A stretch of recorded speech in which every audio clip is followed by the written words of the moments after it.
കവറിൽ 3 ചുരിദാറാണെന്ന് പറഞ്ഞ് കൊണ്ടുവന്നത്. ഒരു 300 പറയും. അത് നമ്മളൊരു 100 റുപ്യക്ക് ചോദിച്ചാൽ വരെ ഈ സാധനം കൊണ്ട് തരും. അപ്പോൾ നമ്മൾ ശ്രദ്ധിക്കേണ്ട സാധനം എന്താ പറയുക, നമ്മൾ ആ ഡ്രസ്സാണ് കഴിച്ചു നോക്കിയപ്പോഴുള്ള അവസ്ഥയാണ് ഗൈസ്. പഴയ ഡ്രസ്സ് ഉള്ളാക്കി കൊണ്ടുവരാണ് ഞാൻ കാണിച്ചത്. ഇനിയിപ്പോൾ ഇതൊരു പുതിയ ഡ്രസ്സല്ലേ, ഇതുണ്ടോ ചളി കറ ഒക്കെ ഇതുണ്ട്. ഇപ്പോൾ ഒരു പുതിയ ഡ്രസ്സ് ഞാൻ കഴിച്ചു കാണിച്ചത്.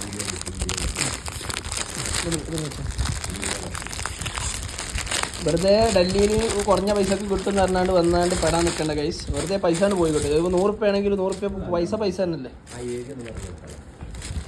ഇതിപ്പം കരോൾ ബാഗിൽ കിട്ടുന്നുണ്ട്. മറ്റേ ജുമാ മസ്ജിദിൻ്റെ അടുത്തുള്ള മീന ബസാറിൽ